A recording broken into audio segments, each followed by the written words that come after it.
Hi, I'm Phil from Zoom Sales, and today we're going to measure a mainsail. To start, we've picked a nice day with light winds. It's easier to measure when there's less wind. We have our measuring forms printed and ready. You can also have them on a tablet and just write the measurements in a notebook. And we have our tape measure ready to go. So let's get started.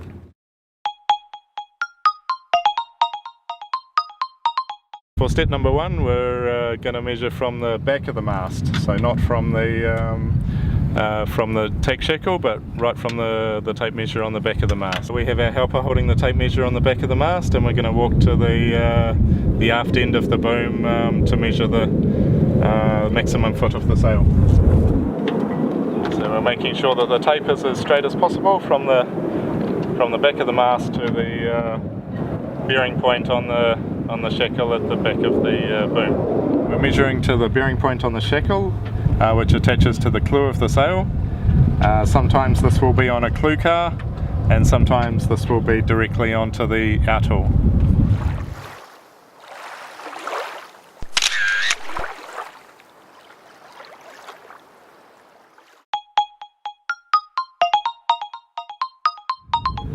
I've got the main halyard here, and we're ready for step number two, which is to measure the maximum hoist. What we're going to do is attach the tape measure to the halyard. We're going to pull the halyard right up until it won't go up any further. So it's going up until it won't go any further, and we're closing the clutch on the halyard or tying it off to a cleat. So now we've pulled the tape measure right up to the top of the mast. We're going to measure to the centre of the pin on the TACK shackle.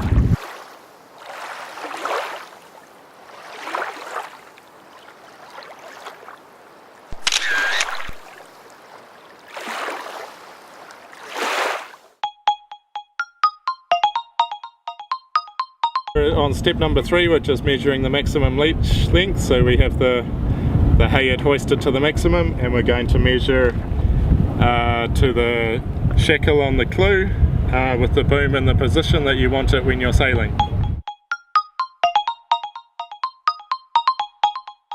We're ready for step number four. We've got our small tape measure, and we're going to measure from the back of the mast to the pin on the TACK shackle, when the TACK shackle is held in the position it would be when we have the sail raised.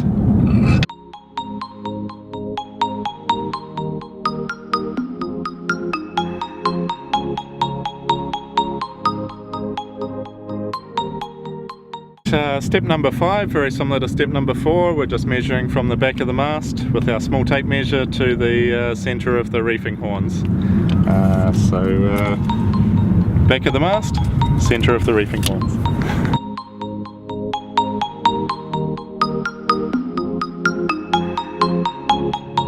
For step number six, we're going to measure from the shackle on the CLEW to the backstay, which allows us to work out how much roach the sail can have. So we've still got the boom in the height that we want it when we're sailing, and we're going to do this so we can work out the maximum amount of roach that we can have on the sail. Step number seven, we're going to determine what sort of slider the sail should have, and we're going to measure the size of the slider on the existing sail. There's flat sliders which go into an internal track, and the width of the sliders is 7/8 or 22 millimeters.